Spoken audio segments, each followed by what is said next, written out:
Yudelmos Kitchen. Ngayon naman ay gagawa tayo ng super moist na chocolate cake at lulutuin lang natin yan sa ating kawali. Kaya kung wala kayong oven, heto na ang solusyon para makapagawa tayo ng cake na magugustuhan ng ating mga chikiting. Pwede nating pang regalo, pwedeng pang negosyo ngayong darating na Pasko. Kaya naman, kung bago ka sa channel na to, you are welcome at subscribe na, like and share at pakihit mo na rin ang notification bell para updated ka sa mga susunod na upload ng Yudelmos Kitchen. Kaya naman, umpisahan na natin ang ating pagluluto. So, ito yung ating margarine. Andito na siya sa ating kawali. Ang ating apoy ay i-on natin sa medium lang para maiwasan natin yung pagkasunog. Ayan, kailangan mahina lang yung apoy, yung matutunaw niya lang yung ating margarine.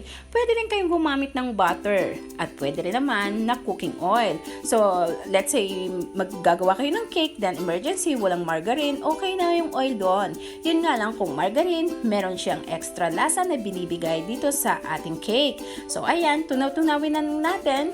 Then, gamit tayo ng wire whisk. Ayan, para mas mabilis, natutulak-tulak natin itong ating margarine. Ayan, ganyan.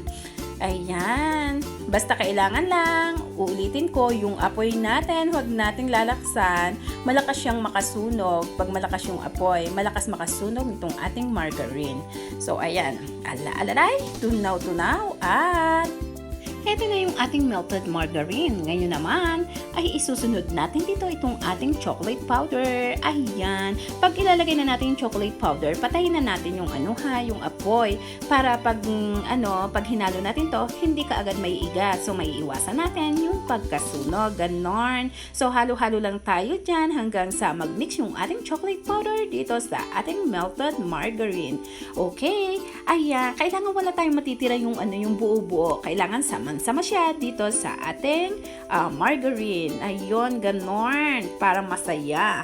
At eto naman, ang ating evaporated milk. Lang din nating mabuti. Ihalo lang nating mabuti. Ganon. So, halo-halo lang lagi tayo dito. Mix-mix lang. Ayan, ganyan. At isusunod naman natin ngayon ang ating whole milk. Ayan, whole milk or kung meron kayong fresh milk, kung wala naman, i-double natin yung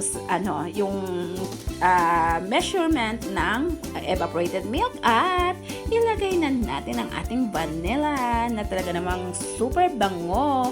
Kaya haluin na nating mabuti yan. At ito naman ang ating asukal. Ayan. So, halo-halo tayo dito para mag-incorporate mabuti yung ating mga ingredients. Ayan, halo pa more. Masayang haluan yan habang hindi pa siya nagpapantay kasi para yung maiwasan natin yung minsan may makakagat tayo na medyo may kunyari chocolate, so mas medyo matingkad yung lasa, ganon.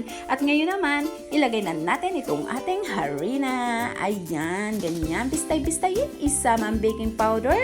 Ayan, at meron din tayong baking soda. Pagsama-samahin natin dyan. At syempre, lagyan natin ng konting asin. Ayun, ganon. Aasnan, pero hindi madami. Konti lang, ganon. At bistay-bistayin lang natin yan dyan. Itong ating, tawag dito? Harina, baking powder, baking soda, at asin. At ayan na siya. Ayun, ganon. Tapos na tayo dito sa ating pagbibistay. Kaya naman, halo-haluan na naman tayo dito. Mix-mix na naman tayo dito. Ayan, kailangan talaga ito halong-halo. Huwag kayo magtitira. Iwasan yung magtira na kahit yung konting-konti lang na buong harina. So, ayun, kailangan pantay na pantay, halong-halo. At nang maganda ang resulta nitong ating masarap na chocolate moist cake. Ganon. O, diba? Ang cake pwede nating lutuin sa kawali. Para-paraan lang tayo. So, hindi naman lahat. Sabi ko nga, hindi tayo lahat may oven. So, pwede tayong gumamit ng kawali. Kaya naman, para hindi na tayo bumili ng cake, luto na tayo dyan. Hindi prito, hindi naman din sinangag, pero sa kawali natin lulutuin at meron ding itlog. Ganon. So, yan, ilagay na natin itong ating dalawang itlog. Dalawang itlog lang ang ating kailangan. O, diba? tipid-tipiran at ang masaya nito pag naluto to, sobrang soft talaga. Super moist and soft na chocolate cake. Ayan, di ba simple-simple lang? Kayang-kaya na nating magluto sa bahay lang. Hindi na natin kailangan pumunta sa mga bakery. Kung gusto nyo rin lang makatipid, ganon, tipid-tipiran. At ayan na. Ngayon naman, linis-linisin lang natin yung gilid ng ating kawali. So, ayan, sairin natin ang ating spatula. Gamit lang tayo ng spatula dyan. Ayan. O, diba? Tas ang dami-dami niya, ang laki niya. So, kung maliit lang naman yung pamilya na paglulutuan nyo, pwede kayong gumamit ng mas maliit na kawali, and then yung recipe is i-divide nyo lang sa sa 2. Ayan. Ayan, ganun. Linis-linis lang sa gilid para pag naluto ay masaya. At takpan na si kawali. Ngayon naman, ang pagluluto natin ay sa mahinang apoy lang. Lutuin lang natin ng 20 to 25 minutes. Dito nga sabi ko nga sa mahinang apoy lang. At pag in-insert natin itong ating knife, ayan ganyan, na malinis na pagtanggal natin, ibig sabihin nun, luto na itong ating chocolate cake. At ngayon naman, gagawin natin itong ating frosting. Ayan. So, kailangan natin dito, condensed milk. Ayan. Garas na naman tayo. Kaya napakalinamnam nitong ating chocolate cake. Ngayon naman, isusunod natin, sasama natin dito ang evaporated milk. At isunod na natin yung ating chocolate powder or cocoa powder. Ngayon naman ay ating halu-haluin para mag-mix mabuti itong ating mga ingredients. Yung yung evaporated milk, actually pwedeng gumamit kayo ng tubig para hindi, kung ayaw niyo na masyadong creamy or masyadong nananalo yung lasa ng gatas, pwede nating i-substitute yung tubig doon. Okay lang yun. Malasa pa rin. Masarap pa rin. Yummy pa rin itong ating chocolate frosting. Ganon. So, ayan nga, medyo matagal-tagal tayong maghalo.